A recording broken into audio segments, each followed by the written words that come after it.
Hai Cakramania, sampai jumpa kembali nih. Ini kita ada di podcast Cakra Loka dan episode kali ini spesial sekali karena saya nggak cuma ditemenin sama satu narasumber, tapi ada dua narasumber. Dan di ruangan ini juga kami tidak hanya ada bertiga aja, tapi ada banyak warga masyarakat UM yang juga ikut. Kita sama dulu, mana mahasiswa? Kita sudah menyapa mahasiswa dan saat ini saya akan langsung saja menyapa dua narasumber cantik kita yang sudah bergabung. Halo ibu-ibu sekalian, ibu-ibu muda yang cetar membahana sepertinya. Wow. Halo cetar ya Mbak Kiki ya, Cetar salam dong. kenal, selamat siang semuanya. Iya, kita mau kenal dulu nih. Yang pertama ada Ibu Dewi Utari, SE, CNLP, ini adalah Ketua Yayasan Arunika. Halo Ibu, sehat Ibu? Halo, hari ini? sehat alhamdulillah Mbak Kiki. Oke, cantik sekali loh hari ini. Iya loh. seperti Anda dan Bu. Yang satu lagi ada Ibu Dr. Yuliati Hovifah. Khotifah ya? Hovifah. Khotifah. Khotifah. Oke, Ya. Ibu Yuliati Khotifah. Ibu dari Satgas PPKUM atau Betul. Pencegahan dan Penanganan Kekerasan. Betul sekali. Juga Ibu juga sebagai dosen juga ya Bu di Iya. bimbingan konseling. Betul. Gimana Ibu kabarnya? Alhamdulillah hari ini sehat. Sehat ya, semuanya sehat dan siap untuk kita ngobrol bareng Insya ya Ibu Allah. ya. Oke. Hari ini kita pengen ngobrolin sesuatu yang akhir-akhir ini tuh menjadi fenomena yang seringkali dibicarakan tidak hanya di dunia kampus saja, tapi Betul. sekolah, kemudian juga di media sosial, yaitu topik yang hot banget, yaitu adalah bullying. Ya. Oke. Di bullying ini kita akan kenalan dulu nantinya dari Ibu Dewi. Ibu boleh nanti bisa ceritakan dulu ya Bu, karena Ibu berasal dari Yayasan Arunika ya Bu. Ya. Apa sih Bu latar belakang Ibu dalam mendirikan dan kemudian sekarang memimpin Arunika? Boleh diceritakan. Oke, matur nuwun ya Mbak Ika. Sebelumnya Assalamualaikum warahmatullahi wabarakatuh. Selamat siang semuanya. Alhamdulillah, terima kasih saya diberikan kesempatan di sini berkolaborasi dengan UM. Terima kasih untuk adik-adik kita yang sudah hadir. Setidaknya obrolan kita atau sharing kita hari ini memang sangat-sangat bermanfaat, dan setelah selesai benar-benar nanti tertancap di pikiran kita bahwa apa yang kita kampanyekan, apa yang memang kita serukan, kita suarakan menjadi program bersama, nggak hanya dari individu gitu ya. Ya memang Arunika Perempuan Nusantara ini saya sebagai inisiatornya, saya pendiri, founder dan ketua yayasan yang memang bergerak di yayasan pemberdayaan perempuan, pendamping untuk anak juga. Yang memang sudah sebelumnya basically saya itu juga aktivis juga, praktisi ekraf budaya pariwisata yang memang banyak berkecimpung dengan hal-hal sosial, gitu ya, dengan hal-hal sosial yang memang sudah kita lakukan. Saya lakukan pendampingan untuk hal ini tuh sudah 4 tahun ke belakang, gitu ya. 4 tahun ke belakang itu kami fokus untuk yang saat ini. 4 tahun yang lalu aja sudah marak ya dengan bullying dan dengan istilah banyak maraknya juga teman-teman yang ada mentality health gitu ya, dikit-dikit mau ada bundir seperti itu ya. Jadi kita kepingin jangan hal itu semakin berkelanjutan. Nah harapannya dengan adanya Arunika, saya boleh bercerita sedikit ya. Arunika itu memang secara bahasa Sanskerta itu adalah cahaya matahari terbit pagi, yang memang kami memang tidak memang nggak fokus untuk terkait dengan hukumnya atau menghukum pelaku segala macam, tapi lebih fokus kepada bagaimana para korban atau penyintas atau yang memang memerlukan pendamping dari kita itu untuk bisa berdikari, untuk bisa berdiri di kakinya dan menghasilkan sesuatu. Jadi value dirinya, makanya lambangnya Arunika itu kita ada lambang tangan cakup ini, kita akan merangkul semuanya, dari hati kita akan muncul terbitnya matahari pagi yang memang memberikan asa yang baru buat teman-teman yang merasa, oh hari ini aku sudah nggak punya harapan, kita menghidupkan harapan itu dari langkah kecil Arunika, gitu. Jadi itu dasarnya kami, karena jujur banyak di luar sana itu yang mereka itu sampai dengan saat ini takut even hanya untuk bersuara, untuk bercerita gitu. Oleh karena itu kami pun juga berkomitmen Arunika ini sebagai penyebatan gitu ya untuk teman-teman di luar sana. Dan saat ini Arunika bukan hanya perempuan yang bercerita pada kami, juga gender lainnya juga iya, karena mereka sebenarnya itu juga nanti mungkin di ini ya akan kita bahas yang lainnya tuh terkait dengan kenapa mereka sampai jadi korban, kenapa mereka sampai menyimpang. Itu memang punya trauma tersendiri yang setelah mereka bercerita banyak hal yang memang runutannya banyak. Nah, oleh karena itu harapan kita kami Arunika berkolaborasi dengan UM, ngobrol dengan Bu Yuli, dengan Mbak Kiki juga bisa memberikan pesan kepada teman-teman di luar sana. Ayo kita menggerakkan, nggak usah langkah aja lah, suara kita aja, ya. Menyuarakan dulu. Itu secara singkat profil dari Arunika. Juga kebetulan saya juga didampingin sama tim saya. Halo, ada Bu Zenita sebagai sekretarisnya di Arunika, juga ada Bu Lisa, beliau sebagai bendahara juga. Untuk tim yang lainnya kebetulan masih ada di Jakarta. Nanti akan kami perkenalkan di sesi yang selanjutnya. Gitu. Baik, terima kasih Bu Dewi atas awalannya. Ini tadi kita lebih kenal ternyata skupnya itu bagaimana Arunika dan lain sebagainya. Dan ngomongin soal Arunika, kemudian kita mau kenalan juga dengan Satgas PPK di UM. Ibu Yuli, boleh sih Bu diceritain kalau misalnya di UM ini seperti apa sih Bu tugas-tugasnya Satgas PPK? Oke, baik, perkenalkan, saya Yuliati Khotifah. Saya anggota tim Satgas PPK UM. Saya berceritanya mulai dari mana ya? PPK perguruan tinggi itu merupakan instruksi dari berdasarkan Permen Dikti nomor 55 tahun 2024 bahwa di seluruh perguruan tinggi itu wajib ada PPK. Yang dulu pertama kali muncul itu PPKS, jadi pencegahan penanganan kekerasan seksual. Tapi kemudian akhir-akhir ini tidak hanya fokus kekerasan seksual, karena notabene persoalan-persoalan yang muncul itu tidak hanya kekerasan seksual, tapi kekerasan secara umum, termasuk di dalamnya adalah bullying, gitu. Nah, sejak pasca pandemi, bullying itu tidak hanya bullying secara langsung. Justru yang paling banyak terjadi itu adalah cyberbullying. Nah, justru cyberbullying itu yang apa namanya unlimited ya, unlimited ruang dan waktu.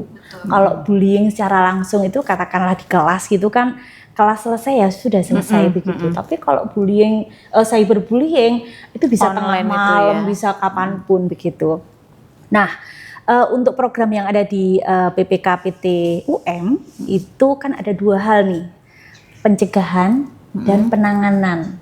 Jadi ada pencegahan itu sifatnya adalah preventif.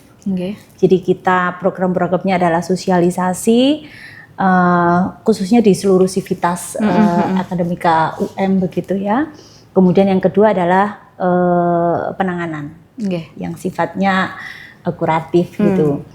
Nah, kami di program pencegahan itu ada beberapa program yang memang kita laksanakan secara rutin maupun kegiatan yang kita laksanakan secara insidentil.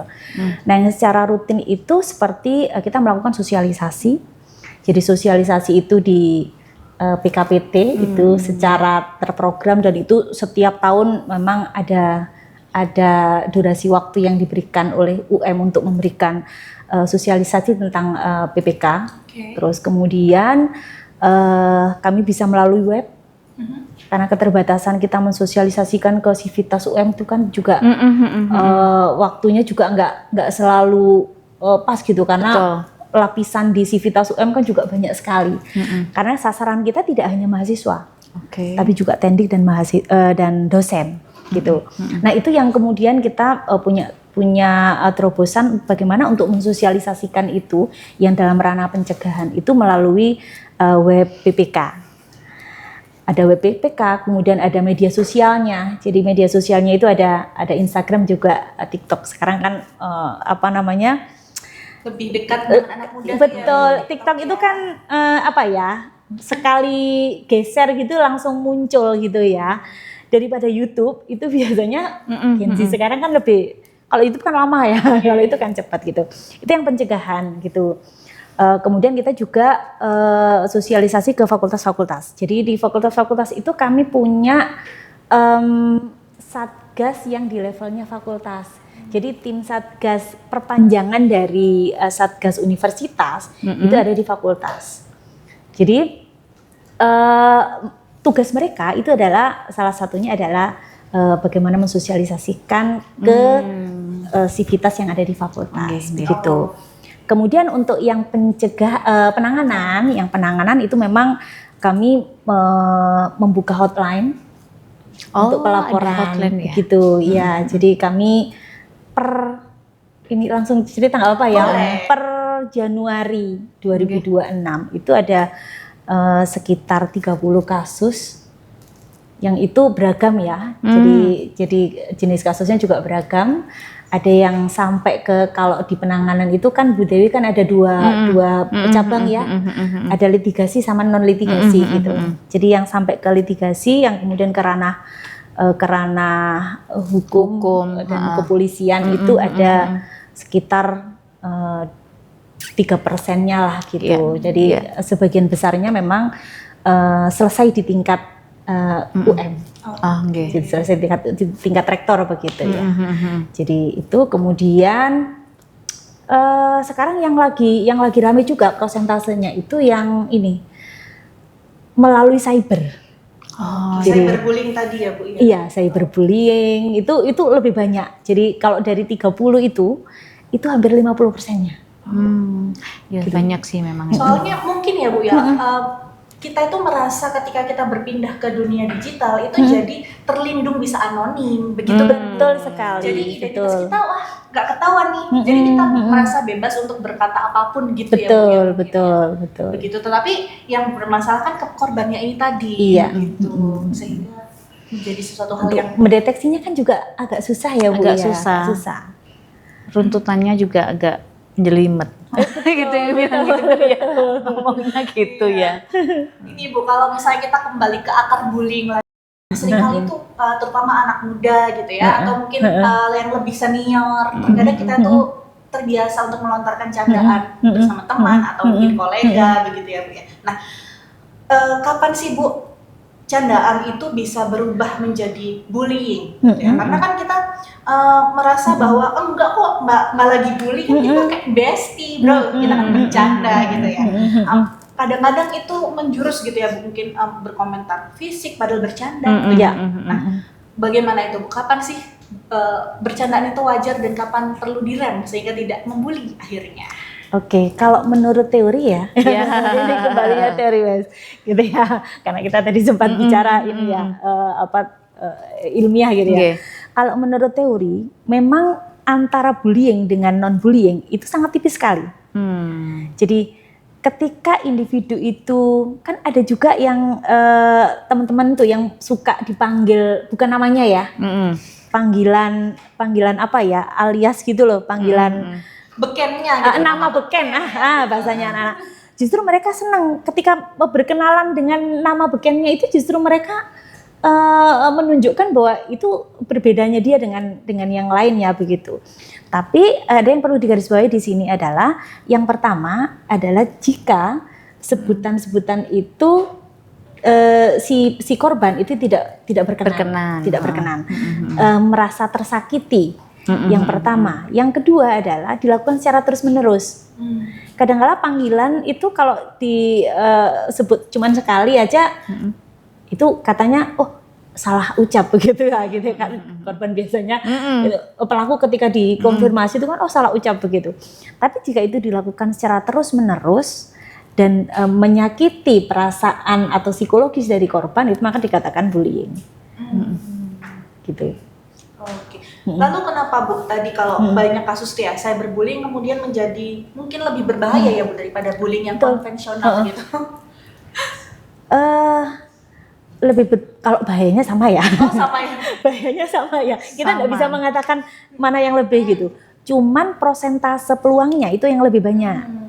Cuman Gitu. kalau apa namanya ini mungkin saya menambahkan Iya. ya, kalau untuk yang apa online kayak gitu tuh Iya. kan kita kan sakit hati yang istilahnya untuk pencariannya kan lebih lama. Iya, Tapi kalau betul. untuk yang langsung itu malah lebih bahayanya nanti takutnya kalau secara fisik. Secara fisik yang nggak terima dibullying ini Iya, juga akan betul. melakukan tindak kejahatan dan itu kan banyak gitu. Jadi efek domino ya Bu ya. Iya, jadi Bisa ya juga, ya.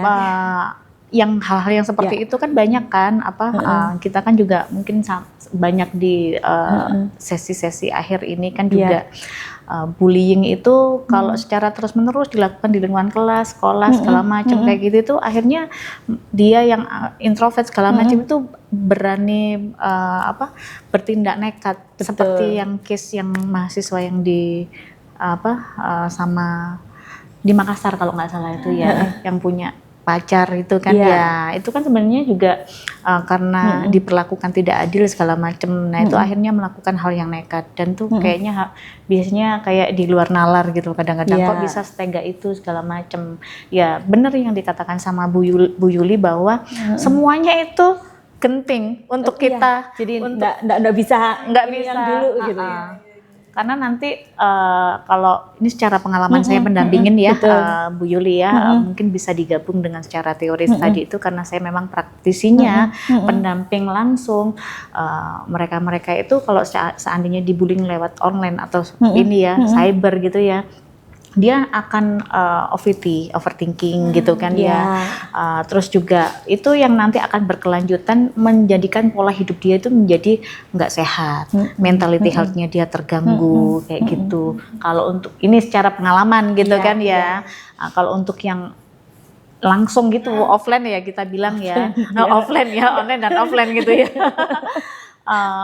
Ini malah menjadi kayak sarkas yang lama-lama gitu kan ya dan dia juga melampiaskannya tuh akhirnya kepada orang-orang terdekat gitu ya. Jadi ini pengalaman jadi seminggu kemarin saya baru dapat report gitu kan ya. Anak seorang teman pengajar juga tuh berprestasi tapi karena dia dibullying di sekolahnya segala macam dia nggak bisa bercerita akhirnya dia tuh sukanya tuh marah-marah ke orang tuanya beliaunya anak tunggal dan anak salah satu yang punya posisi bagus secara orang tua gitu ya. Jadi di sini kita menyampaikan bahwa bullying itu bisa terjadi di mana saja, dengan status sosial apapun, gitu. Jadi yang perlu di-note ya, biasanya kan kalau diolok-olok ataupun dibullying kayak gitu kan yang yang fisik gini segala macem. Enggak. Jadi yang seandainya ada kisah seperti itu malah tingkat stresnya lebih tinggi karena apa? Status sosialnya dia tinggi. Gitu. Itu sih. Tadi kan disebut ya Bu kalau di PKUM itu awal tahun udah ada 30 kasus ya Bu ya. Yang melapor. Kalau di Arunika berapa Bu kasus yang selama ini? Kalau untuk di Arunika itu memang kita itu tidak fokus untuk yang melapor. Jadi kita itu memang merangkul, jadi lebih ke preventif gitu ya? Iya, jadi memang kita benar-benar yang namanya ada sampel gitu kan ya. Nanti saya cerita sedikit terkait dengan program terdekat kami, insya Allah tanggal 26 Juli ini, mohon doa restunya. Ini adalah program perdana kami secara offline, yang memang sebelumnya 4 tahun yang lalu kita itu ngumpulin teman-teman anak-anak hebat, penyintas kekerasan seksual yang memang usianya itu ada yang TK, SD, SMP, dari korban. Maksimal SMP? Kemarin ada yang sekarang kayaknya sudah SMA sih. Jadi untuk yang data yang kami ambil dari termasuk juga data yang memang dari Prof. Kepi juga sebagai pembina, Bu Wahyu juga ada 10 anak yang nantinya akan kita undang, kita bersamai, didampingin sama orang tua. Kita akan bikin program berkolaborasi dengan teman psikolog gitu kan ya, untuk memberikan panggung kepada mereka untuk bisa mereka berprosesnya itu mereka bisa membuka diri lagi, Iya. gitu kan ya, bisa tampil. Karena anak-anak hebat tadi ini juga sebelumnya juga kita undang mereka yang bisa nyanyi, nari, modeling, gitu kan ya. Itu alhamdulillah. Sesuai dengan potensinya. begitu ya Oke, nanti. jadi memang kita fokus di situ karena untuk saat ini kalau sudah sampai dengan kekerasan, habis gitu kan pelaku di penjara segala macam, ya sudahlah. Habis itu korbannya seperti apa? Kita lebih fokus di situ.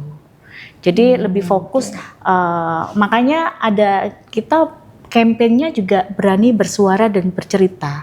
Berani bersuara itu kalau memang ada yang mengetahui ada bullying, ada tindak kekerasan, silakan sampaikan kepada kami.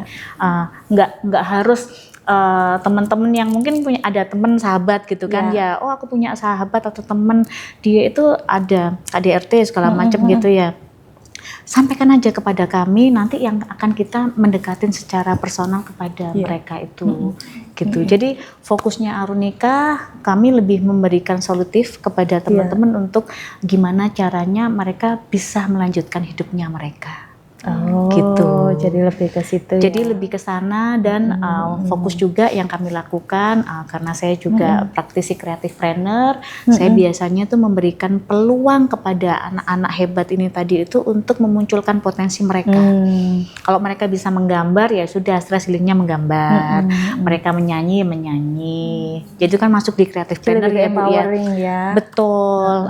Nah, kegiatan tanggal 26 ini insya Allah juga sudah disupport sama teman-teman hebat yang lainnya juga. Ada nanti juga acara dongeng, ada nari, nyanyi gitu ya. Apa Bu nama acaranya Bu? Teman bercerita. Teman bercerita. Itu Seluruh penyintas ya Bu. bukan seluruh penyintas, yang hanya anak 10 aja. Oh, yang 10 kami, aja itu ya? Jadi memang lebih ke memang yang milih Arunika ya? Yang milih Arunika karena kita harus izin dulu karena nggak semuanya ya kita bilang ya yang namanya yayasan sosial beda sama panti asuhan, beda sama berarti kalau yang ini kita ini ya kita yang mau hadir jadi sebagai penonton gitu audien jadi memang nanti akan kami kirimkan undangan untuk yang memang relasi kami untuk memang bisa sama-sama mendampingin karena untuk agenda teman bercerita ini kita bikin acaranya simple tapi memberikan panggung kepada anak-anak hebat kita ini dan kita sebagai pendamping itu akan melihat oh dia potensinya seperti ini, oh aku bisa nih bantu dampingin dia seperti itu. Tujuannya seperti itu sih Bu Yuli.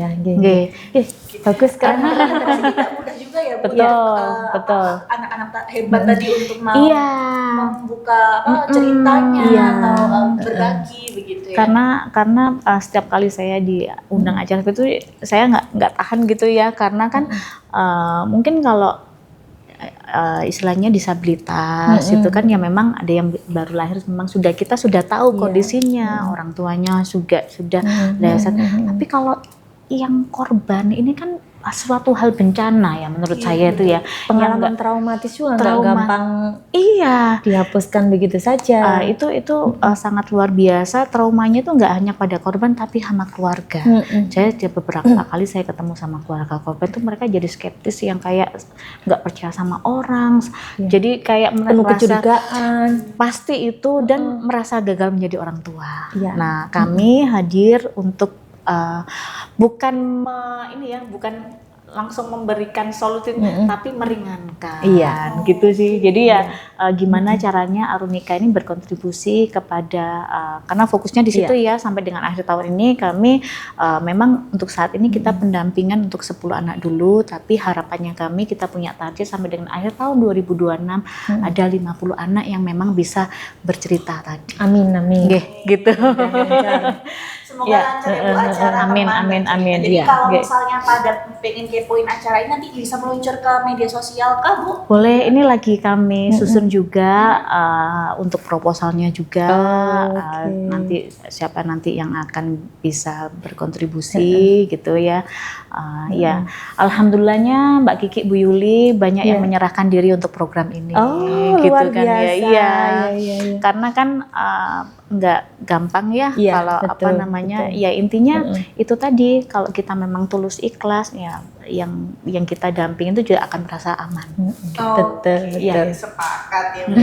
Iya, karena saya juga merasa misalnya kita ngomongin di kampus saja ya, Bu, Iya, di betul. PPK tadi kan angka segitu itu yang melapor, yang berani melapor. Betul sekali. Nah, yang enggak kan Itu kalau kita punya mindset gitu ya, asumsi kita. Jadi yang melapor segitu itu kita menggunakan logika gunung es. Iya. Iya. Kita menggunakan logika gunung es. Jadi yang berani. Kalau gunung es kan gini ya, itu hanya pucuknya saja, hanya 30%, kurang dari 30% gitu. Itu yang berani. Yang tidak berani, yang merasa bahwa saya ini korban. Terus kalau saya melapor, maka orang lain akan tahu bahwa saya adalah orang yang sudah kotor. Misal gitu ya. Itu banyak sekali gitu. Oleh karena itu kita di pencegahannya kita memberikan sosialisasi itu, meyakinkan kepada seluruh sivitas yang pernah mengalami ataupun yang melihat, dia bukan tidak mengalami secara langsung, dia hanya melihat, maka segera laporkan. Apapun bentuk kekerasannya, termasuk bullying, itu juga segera dilaporkan, karena kami akan melakukan pemeriksaan secara menyeluruh dan dijamin kerahasiaannya. Itu yang paling penting. Karena korban itu setiap datang, itu tidak selalu dia datang kemudian menemui langsung begitu, tidak selalu. Ada yang kemudian dia menawar, saya ingin melapornya kan pakai ke hotline, itu kan pakai WA. Setelah itu tawaran berikutnya, untuk pemeriksaan berikutnya dia minta pakai Gmeet, dan Gmeetnya itu boleh nggak saya nggak memunculkan wajah videonya gitu. Itu di awal, makanya kita menggunakan pendekatan konseling begitu ya, sehingga bagaimana meyakinkan kepada pelapor bahwa ini dijamin kerahasiaannya. Siapa yang melapor, bagaimana kasusnya, tidak ada yang tahu kecuali Satgas Inti di pemeriksaan. Dan kami juga kan ada bersebelas itu ada unsur dosen, unsur tendik sama mahasiswa. Nah, mahasiswa itu biasanya bagian hotline. Jadi pelapor itu tidak tahu secara langsung nomor kontaknya si pemeriksa. Karena pemeriksa juga harus dilindungi ya. Jadi dilindungi dari pelaku gitu. Karena pelakunya kan juga macam-macam. Banyak yang terjadi pelaku itu adalah karena relasi kuasa. Iya, itu yang jadi problem pasti. Itu Bu, kenapa itu yang sampai detik ini kita masih meyakini bahwa kesetaraan gender itu masih belum benar-benar tersetarakan secara ideal, itu masih belum di semua lini. Walaupun teman-teman misalnya di kelas gitu, oh sudah setara nih, buktinya apa? PJ mata kuliah itu rata-rata perempuan, misalnya ya. Tapi itu belum ke arah sana gitu. Mungkin dari segi akses terbatas, misal, yang notabene lingkungan kita itu kan masih belum secara aman 100% ya Bu ya. Iya begitu kan ya. Kita pulang malam itu gimana? Was-was gitu ya. Saya sendiri loh ya.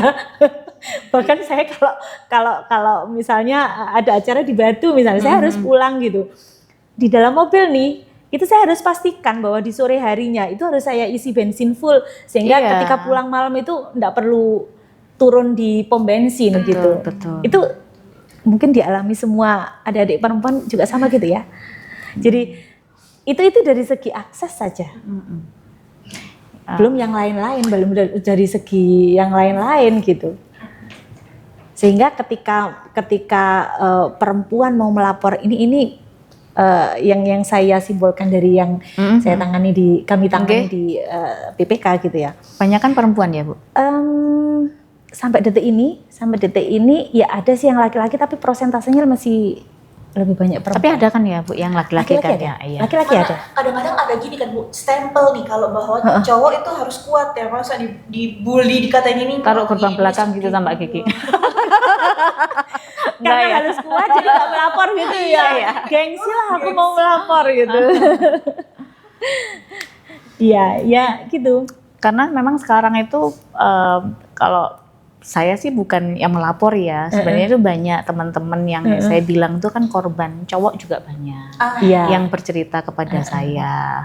Ya karena saya tidak pernah mengejas siapapun itu dari gender manapun, mereka bercerita kenapa mereka menjadi seperti itu. Memang banyak trauma psikis yang memang mereka alamin, dan rata-rata Mbak Kiki, Bu Yuli salah satu korban pelecehan. Oh iya. Ya, itu jadi itu memang jenis kasusnya beda Mbak Kiki gitu. Tapi itu kan masuk ini kan kekerasan juga. Betul. Kan ya. Kalau dating violence itu kebanyakan perempuan korbannya. Oke. Gitu.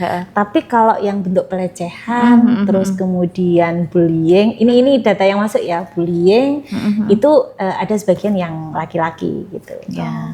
Gitu. Misalnya ini LGBT sekarang kan marak juga ya. Boleh ya, nggak apa-apa ya. Boleh ya, nggak apa-apa ya. Kita walaupun ini di luar bahasan kita ya Bu. Tapi sebenarnya salah satu bahasan juga. Iya, karena betul. Kan memang ini kan juga bola salju tadi terkait dengan perundungan, pelecehan, bullying itu dari sisi situ. Iya.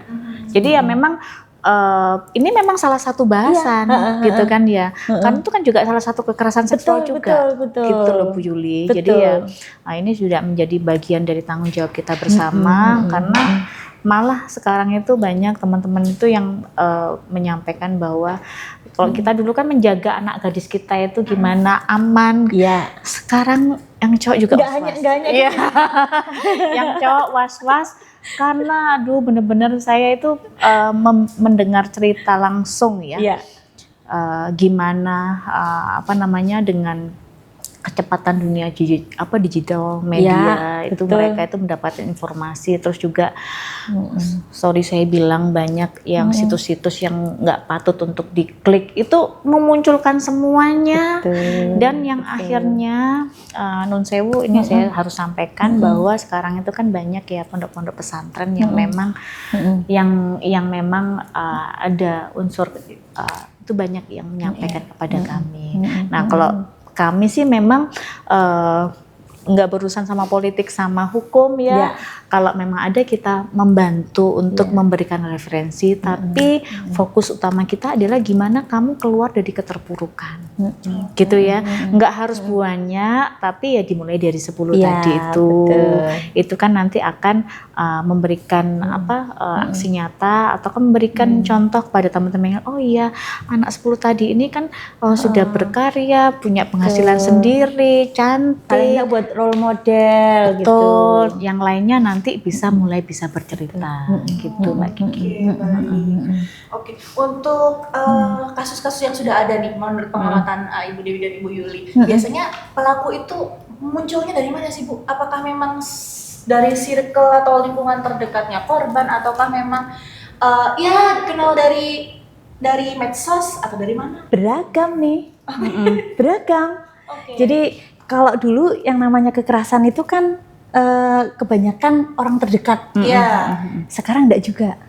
Radiusnya karena ada cyber tadi itu ya, cyberbullying, cyber violence gitu ya, itu lebih meluas lagi. Bahkan orang berkenalan, kan kebutuhan individu kan beda-beda ya. Ada yang kebutuhan cari teman dekat.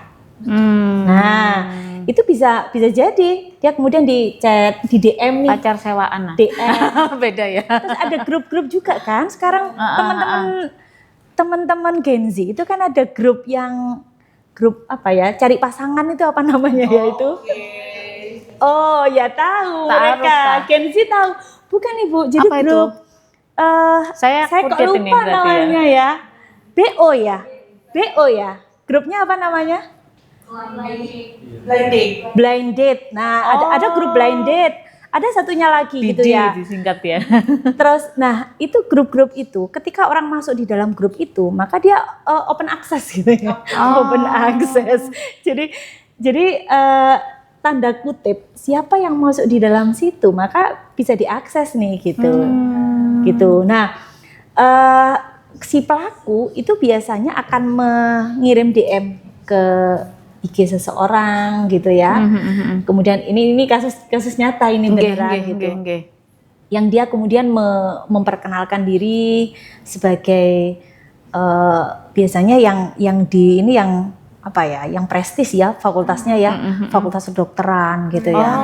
Oh saya fakultas kedokteran UB misalnya ya, kan sasarannya anak UM nih kan deket nih. Kalau dating kan deket ya. Kalau UI gitu kan, nanti nggak mau lah LDR-an gitu kan. Ongkosnya mahal. Gitu, kan LDR-an kan gitu. Jadi fakultas kedokteran UB gitu. Siapa sih yang nggak ingin punya pacar yang dari fakultas yang prestisius begitu kan ya. Sehingga dengan begitu dia percaya lama-lama kemudian minta nomor kontaknya, kemudian WA-WA-an, kemudian telepon-teleponan, lama-lama video callan. Tidak hanya video call secara tertutup, tapi juga video call mulai terbuka, minta bagian-bagian tertentu ini itu, kemudian direkamlah sama si pelaku. Nah, rekaman itu yang dijadikan alat untuk mempreser si pelaku. Jadi itu nanti kekerasannya macam-macam, bisa kekerasan ekonomi juga. Sehingga si pelaku ini akan saya kirimkan ke grup blind date misalnya gitu ya, rekaman yang terbuka tadi itu. Kalau kamu tidak mau, kalau ngasih kamu duit gitu kan ya, maka ini akan saya bagikan. Nah, karena biasanya karena orang yang sudah tertekan, sudah mendapatkan pressure berkali-kali, itu biasanya logikanya juga akan terganggu. Jadi ketika kondisi psikologisnya tertekan, itu alamiah ya. Manusia dalam kondisi psikologis tertekan, maka dia akan terganggu juga logikanya. Nah, setelah itu dia akan ngirim uang nih. Ngirim uang lama-lama. Kalau kamu enggak menyelesaikan uang sekian jumlahnya, untuk mahasiswa itu 5 juta itu kan banyak ya. Belum punya penghasilan apalagi gitu ya.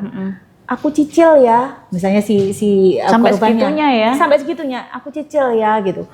Oke dicicil, tapi dalam jangka waktu berapa minggu misalnya gitu. Nah si mahasiswa kan mau ngomong ke orang tua tidak berani, terus bisa saja dia ada juga yang lari ke pinjol. Itu kan jadi complicated jadinya gitu. Masalahnya hanya itu, tapi masalahnya bisa bercabang. Nah, tapi ketika si pelaku, ketika kamu tidak mau membayar itu, maka satu-satunya jalan adalah ML dengan saya. Nah, kan lebih parah lagi gitu. Nah, ada yang korban yang ya sudahlah mending ML daripada saya pusing nanti ke pinjol, ke orang tua nggak akan dikasih. Ketika sekali dia ML, maka dia akan terus. Jadi tidak hanya tertekan dia harus melayani secara nafsunya, tapi juga dia akan terbelenggu di dalam lingkaran yang nggak akan pernah habis gitu. Iya betul. Jadi awal masalahnya bisa dari love scam itu ya, betul, love scam. Nah itu perasaan tadi. Betul. Oke, Ibu ini kan kita seru banget nih ngobrol ya, tapi kita kayaknya perlu menanyakan kepada adik-adik mahasiswa nih, adakah yang mau curhat? Wow. Angkat tangannya, Mbak Kiki angkat tangannya paling tinggi. Sini kemari atau ya kemari ya? Angkat tangannya paling tinggi. Kayak udah ditahan-tahan dari tadi nih. Oke, bukan bercerita ya, tapi mau bertanya. Oh, betul, boleh. Jadi Bu, saya tuh kan sering baca tulis di threads tuh. Lagi rame banget kan di threads, dimana banyak orang tuh berdebat pro kontra kalau kasus-kasus seperti yang tadi Ibu ceritakan, di mana dua orang pasangan itu melakukan sesuatu, tapi orang itu malah menyalahkan korbannya. Ya. Victim blaming ya. Iya. Nah di situ banyak banget tuh yang berdebat kayak, ya kan korbannya mau kenapa malah jadi korban gitu kan? Iya. Tanggapan menikmati gitu ya. Mungkin masih mindsetnya itu victim blaming gitu, karena ini bahaya juga kan. Betul. Dari siapa namanya Mbak, boleh kenal? Zahra. Oke, Zahra. Makasih Mbak Zahra ya. Makasih. Monggo Ibu yang mau menanggapi pertanyaan. Siapa dulu? Monggo, ini yang paling semangat kayaknya Bu Yuli ya. Nanti saya menambahkan dari sisi pengalaman yang lain juga. Oke, victim blaming itu memang benar adanya. Jadi secara responsif begitu ya, secara reaktif orang akan begini, lah kamu sih salahin dewe gitu. Kenapa kok mau mau gitu ya. Makanya perlu saya tekankan tadi bahwa pemahaman kita terhadap individu yang atau korban yang dalam kondisi seperti itu bukan serta-merta kemudian cara berpikirnya sama logikanya dengan kita yang sedang tidak under pressure. Dia itu kondisinya sedang under pressure. Orang yang kondisi under pressure, dia akan kecemasan muncul, ketakutan muncul. Jadi cemasnya itu cemas yang dalam tanda kutip itu sudah cemas yang nggak logis gitu. Jangan-jangan nanti saya begini, orang di apa namanya misalnya gini, nanti kalau kamu ini tersebar videonya, kamu akan di DO oleh UM, gitu sampai segitunya. Nah itu kan nggak logis. Dari mana dia bisa kemudian mengarah ke sana begitu ya? Yang perlu kita tekankan di sini adalah kita harus bisa memahami bahwa kondisi psikologis korban itu tidak sama dengan kondisi psikologis kita. Itu yang pertama. Yang kedua adalah tidak ada manusia satupun yang ingin menjadi korban. Nggak ada satupun. Tidak ada satupun manusia yang ingin direndahkan. Nggak ada satupun. Itu. Jadi kita harus punya pemahaman itu.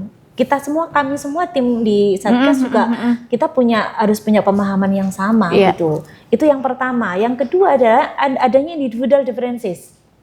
Jadi perbedaan individu itu mutlak adanya. Ada orang yang dengan iming-iming begitu dia tetap tegar dengan teguh pendirian, tapi ada orang yang iming-iming dikit dia terbawa gitu. Kayak tadi yang kasus yang saya ceritakan yang di DM begitu saja kok katut begitu ya. Karena kebutuhan, kalau menurut Maslow ya, kebutuhan dasarnya dia itu yaitu. Karena orang yang kesepian, nah ini ada adik Zahra, harus punya banyak teman ya Zahra ya. Orang yang kesepian gitu ya, orang yang kesepian, maka kebutuhan dasarnya adalah diperhatikan, ditemani gitu. Ketika kemudian dalam kondisi dia kesepian, loneliness gitu ya, terus kemudian ada yang masuk, gimana? Kan langsung gayung bersambut, sama kayak begitu. Dunia serasa berdua ya Bu ya? Betul, gitu. Makanya literasi itu penting ya Bu Dewi ya, tidak hanya literasi. Jadi literasi secara umum termasuk literasi digital gitu. Makanya mungkin saya bisa menambahkan karena kembali lagi bahwa dunia maya digital itu mereka itu kadang-kadang masih bocil semuanya nggak tahu. Itu malah menurut saya itu nyeremin gitu kan ya. Setelah ditelusurin gitu kan ya, anak-anak yang masih SMP, SD gitu kan ya. Makanya kenapa dia ini Mbak Sarah ya. Jadi banyak mereka itu nggak berpikir yang kayak dewasa. Kalau kami yang memang usia memang sudah matang dewasa pasti kan berpikirnya memang lebih logis. Makanya kenapa di suatu sosmed segala macam itu banyak yang buzzer ya kita bilang buzzernya seperti itu dari segi usia segala macam ternyata secara risetnya itu memang nggak sesuai pemikirannya gitu. Oleh karena itu boleh saya menyampaikan bahwa pentingnya campaign gitu kan ya. Arunika juga punya campaign juga yang memang kita berkomitmen untuk gimana caranya lingkungan akademik pendidikan itu aman. Ya, jadi kita bisa belajar, kita bisa bercerita itu dengan aman dan nyaman. Minimal dengan kita bikin agenda yang seperti ini, kita bisa share juga. Kita bisa menyampaikan kepada anak-anak kita gitu kan ya untuk berkegiatan. Jadi kalau tadi Bu Yuli menyampaikan kalau kesepian ya berkegiatan lah gitu kan ya.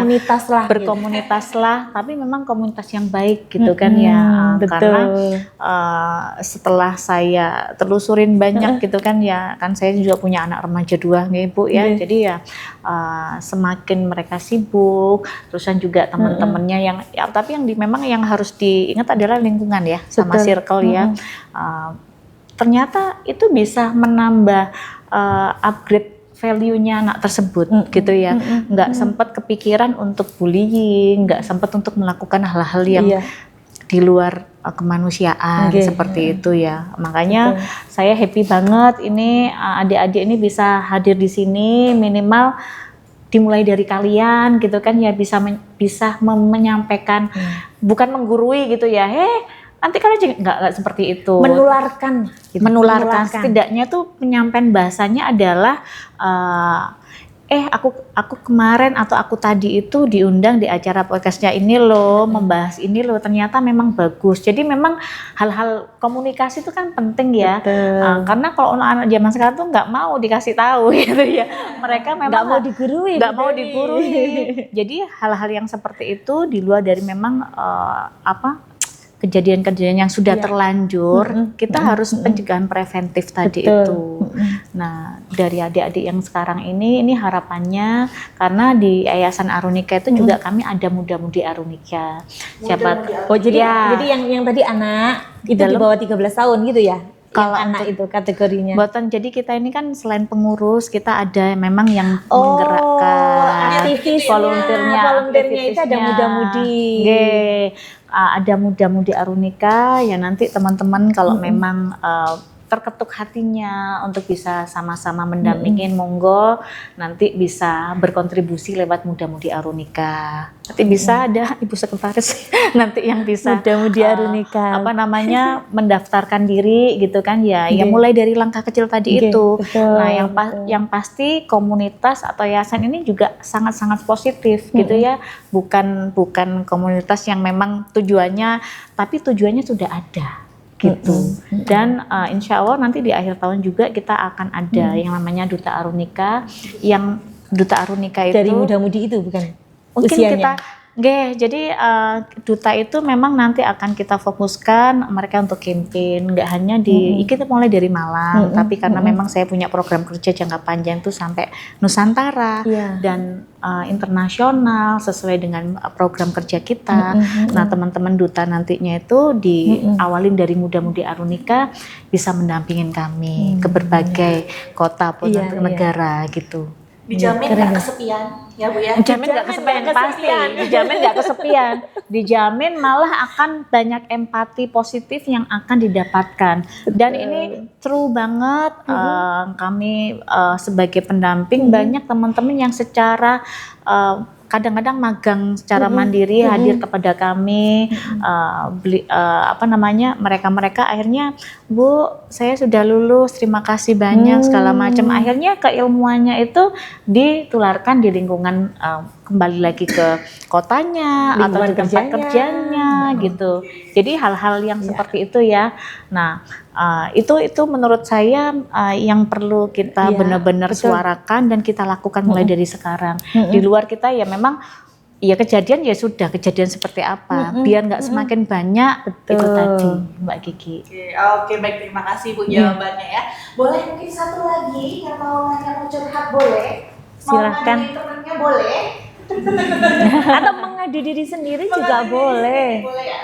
Oke, ada suara laki-laki nih. Iya. Silakan Mas, boleh. Iya. Saya Javier, ingin tanya. Siapa Daniel? Javier. Karena generasi zaman sekarang itu kan ada internet ya. Nah, banyak orang itu ngomong itu langsung viral gitu. Jadi semua berita itu sudah kan si korban ini ngomong ke sosmed lalu viral. Apakah cara itu betul atau salah? Karena dengan berita viral itu takutnya ada yang mungkin ada yang positif, ada yang negatif juga. Karena internet kan kita ingin internet itu kan bukan hanya baik, tapi ada yang buruk juga. Menurut Ibu, kalau si korban ngomong ke internet dan speak up, apakah itu cara yang betul atau salah? Oke, jadi biasanya mencari keadilan lewat viral, karena viral no justice, biasanya seperti itu ya. Tapi ini berdasarkan kisah nyata ya. Memang ini nggak hanya untuk yang korban ya, tapi karena saya sudah di usia dewasa yang memang benar-benar banyak teman-teman yang kita kan ngomong kekerasan dalam rumah tangga segala macam itu kan masuk di pendampingan kita juga, yang ngapunten gitu ya, selingkuh gitu kan ya, akhirnya diviralkan. Memang iya. Jadi Kak Javier ya. ada ini pengalaman pribadi selama berapa tahun gitu kan ya, dilaporkan ke RT gak mempan, dilaporkan nang ini polisi gak mempan. Karena RT tetangganya juga gimana? Iya, iya, dilaporkan ke kayaknya sudah give up gitu kan ya. Jadi yang akhirnya mereka sebelum memviralkan itu juga berdiskusi kok, bertanya karena kita juga sebagai pendamping juga sudah aduh ya apa ya sudahlah coba gitu, tapi kamu siap kamu dipublish. Yang paling utama itu adalah korbannya tuh mau dia dipublish kan, karena kan kalau viral kan pastinya kan dia akan terpampang nyata gitu ya sebagai korban. Itu sih, jadi ya menurut saya di era yang sekarang ya viral malah lebih bagus sih gitu ya, karena kalau nggak gitu tuh lambat, sorry saya bilang gitu ya, lambat, asalkan korbannya kuat. Kuat dengan oh ya sudah pasti dia anaknya itu ya kamu harus kuat seperti itu. Tapi kan satu permasalahan terpecahkan, tapi kan secara mentalitinya dia itu harus dikuatkan. Tuh itu sih Bu. Iya memang betul. Kalau Xavier tanya itu boleh apa enggak gitu ya, bagus apa enggak gitu ya. Kita bicaranya bukan bicara normatif, tapi bicara keadilan gitu ya. Kan gitu ya. Jadi benar yang disampaikan Bu Dewi, memang ketika itu viral, maka cara kerjanya itu langsung gerutuk gitu ya. Iya. Yang kemarin akhir-akhir viral di UM juga ya, gitu ya, yang memviralkan dari berbagai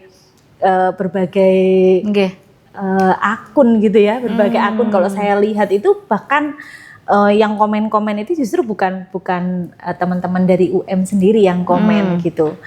Karena kami juga melakukan pemeriksaan pada kasus yang viral terakhir itu, kami tidak bisa serta-merta kemudian harus memberikan judgement terkait dengan kasus itu, maka kita harus melakukan pemeriksaan secara menyeluruh dengan berbagai sumber begitu, berbagai perspektif begitu. Termasuk kami meneliti akun-akun yang itu. Akun-akun yang memviralkan itu, ini dari mana sumbernya, terus kemudian ini kredibel enggak, kemudian yang komen. Masuk riset ini sudah. Iya betul Bu, karena khawatir itu kan akan kami laporkan ke rektor begitu ya. Kalau itu salah maka kami yang salah ketika pemeriksaan tidak menyeluruh. Harus ada jurnalnya sekali lagi. Ya. Jadi kalau saya sih sah-sah aja ya. Sama. Karena biasanya orang yang memviralkan itu sebelumnya ada pengalaman yang tidak didengar.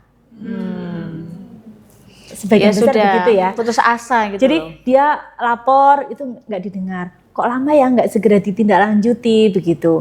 Terus kemudian masa kayak begini nih, padahal ini termasuk kekerasan loh ya, kekerasan yang sifatnya verbal. Tapi kok dibiarkan saja, kok nggak ada tindak lanjut gitu. Karena kami di Satgas pun itu kalau tidak ada laporan, maka kami tidak bisa langsung menindak gitu. Jadi kalau menurut saya dengan viral, dengan banyak yang melapor, itu artinya sosialisasi tentang pencegahan dan penanganan kekerasan yang ada di perguruan tinggi itu berarti bergerak. Gitu kan? Artinya orang mulai aware nih, oh ini termasuk kekerasan nih yang sifatnya verbal. Padahal cuman kata-kata begitu kata orang ya. Padahal mana kekerasannya? Ini kan cuman kata-kata begitu gitu kan ya. Tapi bagi orang yang sensitif gender, sensitif kekerasan itu termasuk kekerasan. Kalau kami melihat ya ini memang ini kekerasan gitu. Walaupun yang sasarannya bukan individu. Sasarannya adalah timbangan gender. Yang kasus yang terakhir ya, sasarannya itu kan ketimbangan gender. Jadi bukan individu per individu. Makanya ketika itu diviralkan segera cepat, termasuk bagaimana sistem yang berlaku itu juga segera ikut memberikan kontribusi dalam menyelesaikan sebuah persoalan itu. Tidak apa-apa Mas, nanti kalau misalnya dengar ini laporkan saja. Kalau laporan tidak segera diterima, diviralkan. Ini mumpung keinget. Ini kan termasuk kebebasan demokratis gitu ya, demokratis di level cyber itu kan tidak bisa dibendung gitu. Yang penting kita tidak pencemaran nama baik. Cuman persoalannya sekarang yang harus kita hati-hati adalah ketika kita memviralkan sesuatu yang belum jelas datanya, khawatirnya itu fitnah, maka yang memviralkan akan terkena undang-undang ITE. Itu yang harus dihati-hati. Jika itu datanya sudah lengkap, bukti-buktinya sudah lengkap, maka tidak masalah kalau menurut saya. Gitu. Ibu ada tambahan mungkin? Iya, saya keinget tadi terkait dengan case-nya ada kan alumni UM ya secara ada di reach out sama tim kami. Insya Allah di tanggal 26 juga yang terkena korban kemarin juga akan hadir. Oh iya. Iya. Iya, yang alumni UM itu, yang kemarin viral itu kemarin dihubungin sama Bu Zenita selaku sekretaris kami, komunikasi secara intens. Alhamdulillah, insya Allah kalau nggak ada halangan akan hadir di tanggal 26 itu untuk bercerita, untuk menguatkan, gitu. Karena memang secara ceritanya kan korban pemerkosaan pada saat PKL ataupun di luar kan itu ya, itu. Ini saya keinget gitu kan ya, oh ini yang case yang lagi viral itu, dan kami sudah terhubung dengan yang bersangkutan gitu ya. Yang bersangkutan menawarkan diri akan senang sekali dengan gimana caranya itu yang bersangkutan tuh keluar dari keterpurukan. Iya. Gitu. Jadi nyambung ya. Itu Mbak Kiki. Oke, Ibu, ini mungkin ini sedikit nasihat ya untuk teman-teman mahasiswa nih. Misalnya mahasiswa sekarang melihat temennya ada yang jadi korban bullying, apakah cukup kita melihat saja lalu diam karena kita tidak juga menjadi pelaku? Apakah itu cukup atau ada hal yang bisa kita lakukan, Bu, untuk menjadi bagian dari solusi bullying? Gitu. Oke. Siapa dulu nih? Monggo. Sebentar, teman-teman juga harus paham nih ya. Bullying itu tidak hanya pelaku sama korban ya. Jadi ada peran-peran yang ikut menyemarakkan bullying itu. Yang pertama adalah pelaku, jelas tuh ya, jelas pelaku, karena pelaku itu adalah pemimpinnya. Otaknya itu yang di pelaku itu, otak pembulinya. Kemudian ada lagi yang menonton. Jadi yang menonton, reinforcernya ya, itu kita lihat saja, itu juga tanpa beraktivitas gitu. Misalnya ini ada bullying nih di sekitaran kita, di kelas misalnya ya. Kan teman-teman itu perannya macam-macam dia nih ya. Ada yang dia itu sebagai asisten bully. Ya, asisten bully misalnya, yang ini membuli terus yang ini ayo itu asisten, atau yang dia megangin lah gitu kalau bullying fisik gitu ya. Terus kemudian ada juga yang cuma nonton. Jadi dia nonton cuman, aku gak melok-melok aku. Nah, iya Bu. Aku nggak ikut-ikut daripada aku nanti. Itu, Bu, ya. Gak usah ikut-ikut, nggak usah dilihat. Nanti kita malah dilibat atau jangan-jangan nanti malah diancam gitu ya. Itu juga termasuk Circle satu peran tertentu begitu. Nah, kemudian ada lagi orang yang ingin melerai. Jadi pahlawan nih dia. Jadi kalau ada bullying terus kemudian sudah tenang ini gitu. Tapi pada dasarnya biasanya orang yang menyerang tidak selalu dia punya power. Makanya kenapa bullying itu tetap terus jalan, karena dia tidak ada power untuk memang benar-benar melerai antara korban dan pelaku gitu. Makanya apa yang harus dilakukan gitu ya? Apa harus dilakukan adalah kita sadar bahwa ini adalah bullying. Mulai dari hal yang sangat kecil. Bullying yang paling kecil itu kan julukan ya. Tapi julukan sekali lagi, ada orang yang julukan itu memang nama beken. Kayak saya punya teman itu, Bu Iva juga temannya Bu Iva, itu Pak Budi. Dia tuh kalau kenalan namanya Budi Item gitu Ibu ya.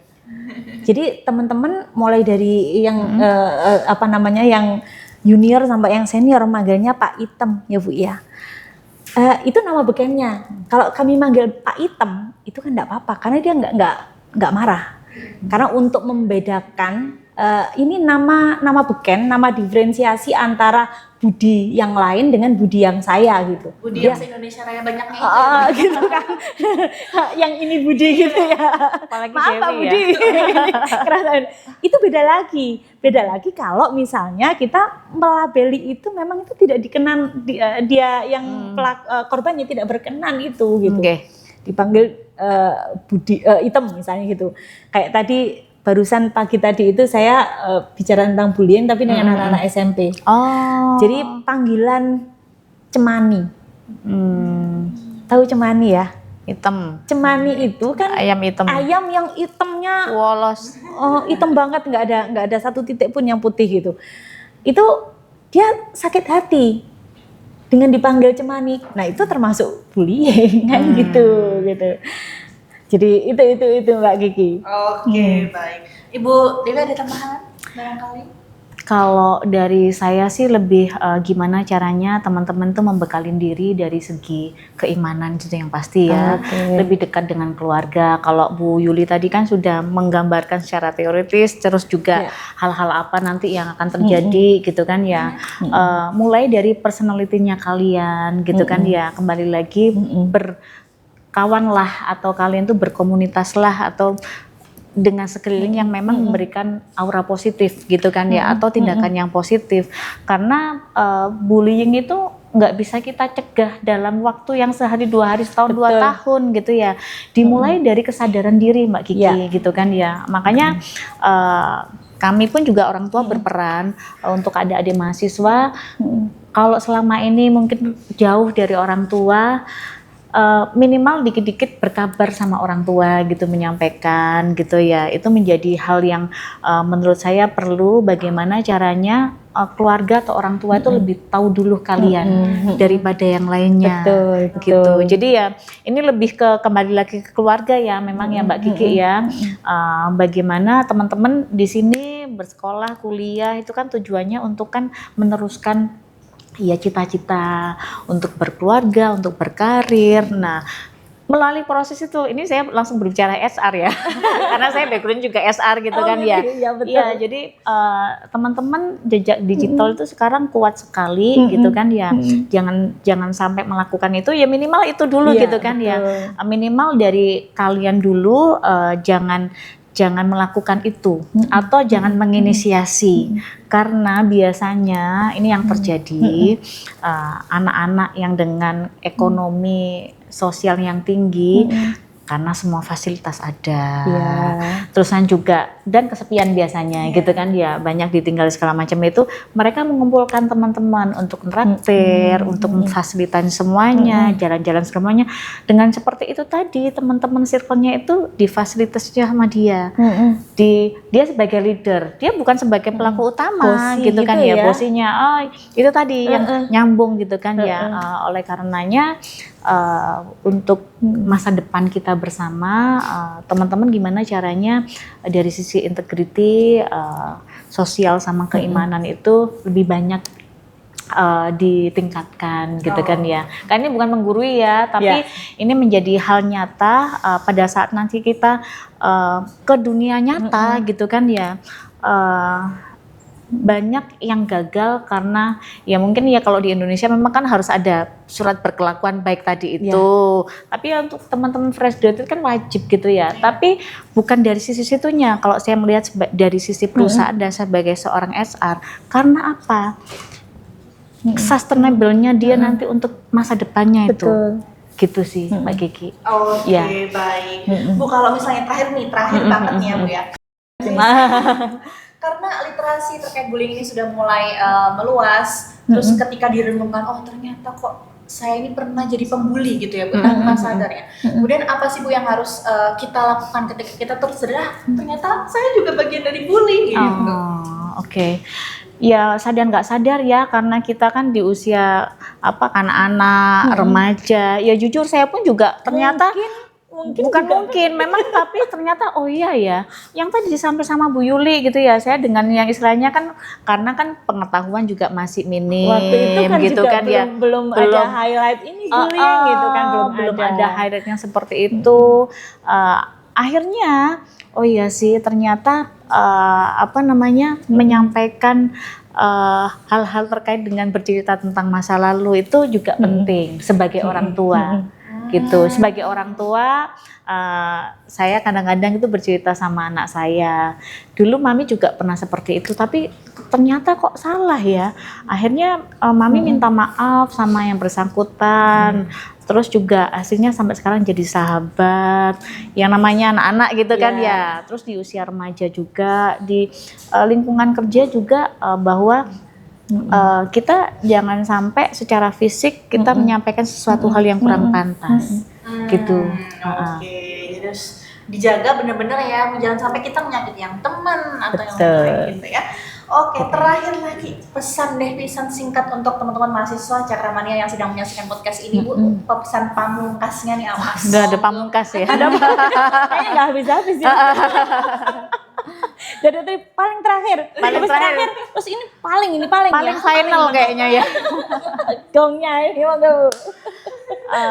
Itu tadi teman-teman, mulai dari lingkungan, mulai dari diri kita sendiri, mulailah bersuara dan bercerita. Kalau ada memang yang terindikasi, kalian jangan menjadi seorang individu yang nggak peduli sama yang lainnya. Bisa jadi hal-hal kecil di sekeliling kalian itu memang butuh pertolongan. Minimal bercerita tanpa ngejudge gitu ya. Jadi jadilah teman bercerita, minimal mendengarkan dulu, karena kan kebanyakan itu mereka bercerita tuh karena kalau ya kamu gini sudah, akhirnya dari sisi itu banyak yang males nggak mau bercerita. Tapi kalau kalian punya sahabat, punya teman dekat, kalau memang ada sesuatu hal yang menurut kalian, duh masalah kayak gitu aja, jangan seperti itu teman-teman. Mulai mendengarkan, dengan ini kan menjadi kampanye kita semua ya, bersuara dan bercerita gitu Mbak Kiki. Oke. Terima kasih Bu Dewi. Monggo. Oh iya, yang pamungkas ya. Yang pamungkas.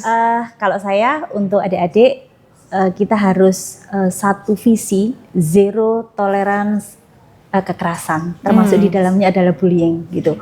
Walaupun kita mungkin untuk mengarah ke zero tadi itu mungkin butuh proses gitu ya, tetapi harus kita mulai dari diri kita sendiri.